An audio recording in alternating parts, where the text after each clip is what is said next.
Bonjour, je suis heureuse de vivre cette semaine avec vous chaque matin par les méditations quotidiennes. Nous sommes toujours dans l'évangile de Marc et nous sommes au chapitre 10. Nous lirons les versets 17 à 31. Comme Jésus se mettait en route, un homme vint en courant, se jeta à genoux devant lui et lui demanda « Bon maître, que dois-je faire pour obtenir la vie éternelle ?» Jésus lui dit « Pourquoi m'appelles-tu bon? Personne n'est bon à part Dieu seul. Tu connais les commandements. Ne commets pas de meurtre, ne commets pas d'adultère, ne vole pas, ne prononce pas de faux témoignages contre quelqu'un, ne prends rien aux autres par tromperie, respecte ton père et ta mère. » L'homme lui répondit « Maître, j'ai obéi à tous ces commandements depuis ma jeunesse. » Jésus le regarda avec amour et lui dit « Il te manque une chose. Va vendre tout ce que tu as et donne l'argent aux pauvres. Alors tu auras des richesses dans le ciel. Puis viens et suis-moi. » Mais quand l'homme entendit cela, il prit un air sombre et il s'en alla tout triste parce qu'il avait de grands biens. Jésus regarda ses disciples qui l'entouraient et leur dit qu'il est difficile aux riches d'entrer dans le royaume de Dieu. Les disciples furent troublés par ces paroles, mais Jésus leur dit encore « Mes enfants, il est difficile d'entrer dans le royaume de Dieu. Il est difficile à un chameau de passer par le trou d'une aiguille, mais il est encore plus difficile à un riche d'entrer dans le royaume de Dieu. » Les disciples étaient de plus en plus étonnés.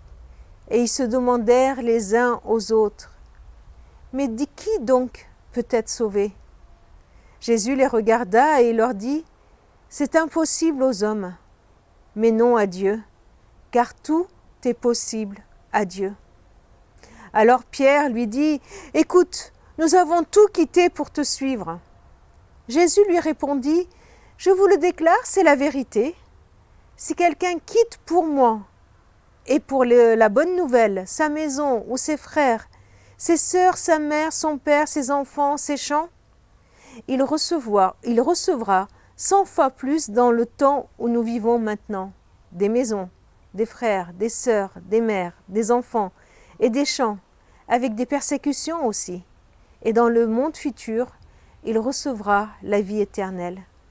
Mais beaucoup qui sont maintenant les premiers seront les derniers, et ceux qui sont maintenant les derniers seront les premiers. Ah, j'ai envie de courir après ce jeune pour lui dire « Attends, reviens, ne passe pas à côté d'une telle occasion. Ne passe pas à côté de ce que Jésus te propose. Ne loupe pas ta vie. Fais-lui confiance, toi qui cherches à avoir la vie éternelle. » Et puis j'ai envie de me tourner vers Jésus et de lui dire « Mais enfin Jésus, tu ne trouves pas que tu es un peu dur avec ce garçon? Franchement, tu lui en demandes trop. Vas-y mollo, un pas après l'autre. Tu ne peux pas lui demander de tout comprendre d'un coup, de tout donner aux autres.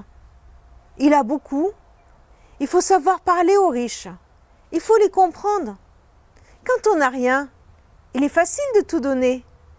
On n'a pas grand-chose. Mais quand on a beaucoup, cela demande plus de sacrifices. Alors, Jésus, patiente, demande-lui de te donner un peu chaque jour. Du coup, devant la radicalité du discours de Jésus, je comprends l'interrogation des disciples. Qui peut être sauvé ? Devant la réaction de Jésus, eh bien, nous sommes obligés de nous interroger sur nos motivations les plus profondes quand nous venons vers lui pour lui poser une question du genre « Seigneur, que dois-je faire pour avoir la vie éternelle ? Seigneur, que dois-je faire pour t'obéir davantage ? Seigneur, que dois-je faire pour vivre avec toi, pour être en communion avec toi ? Pour grandir dans ma foi avec toi. »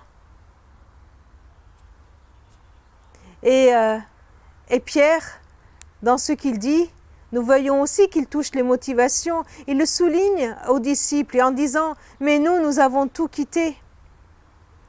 Le regard que nous avons sur notre vie et sur ce qui nous lie à Jésus est très important. Est-ce que je fixe mon regard sur ce que je fais, sur ce que je quitte, sur ce que je donne? Bref, est-ce que je fixe mes yeux sur moi, mes possessions, mes œuvres? Et du coup, je les mets en balance face à tout ce que je serai en droit de recevoir de Jésus et ainsi voir si cet investissement est rentable? Ou est-ce que je reçois la vie éternelle, la présence du Christ dans mon quotidien, la présence du Saint-Esprit en moi comme une grâce, un cadeau sans prix, immérité, d'une valeur inestimable. Le Tout-Puissant qui m'accepte dans sa proximité, son amitié, et qui fait de moi son enfant bien-aimé. Jésus répond à cela en rappelant que nous n'avons rien donné sans recevoir au centuple, comme pour dire « Mais il n'y a pas la moindre comparaison possible entre ce que tu donnes et ce que tu reçois. » Il est en train de dire au jeune homme « Mais tu es attaché aux lois, tu es attaché à ce que toi tu dois faire pour avoir la vie éternelle. Mais la vie éternelle ne s'obtient pas par quelque chose que nous ferions, mais par cadeau, par grâce, par ce que Dieu, lui, par ce que Christ, lui, l'a fait. » Ce texte m'invite aussi à me demander, au fond, d'où viennent toutes mes richesses, aussi bien matérielles que ma santé, mon temps, mes compétences, mes dons. Et si tout ce que je suis, si tout ce que j'ai me venait aussi de Dieu, du Créateur, lui donner ma vie, lui consacrer mon existence, serait juste lui rendre ce qui est déjà à lui, ou plutôt de prendre conscience que tout ce que j'ai est déjà à lui. Je ne veux pas repartir triste après une rencontre avec Jésus. Je ne voudrais pas que ce que j'estime être une richesse, une possession, m'éloigne de Jésus, lui qui est la source de la vie. Alors, au lieu de regarder à ce que nous possédons, Jésus nous propose avec radicalité de tout donner à nouveau à lui, pour que ce soit lui qui nous possède. Seigneur, je veux être à toi dès ce jour, je veux t'appartenir. Je te prie, Seigneur, de nous montrer ce qui nous en empêche. Qu'est-ce qui m'empêche aujourd'hui de t'appartenir pleinement? Aide-nous, aide-moi à fixer les yeux sur toi et sur toi seul. Merci, Seigneur, pour ta grâce. Amen. Je vous souhaite une très bonne journée. À demain.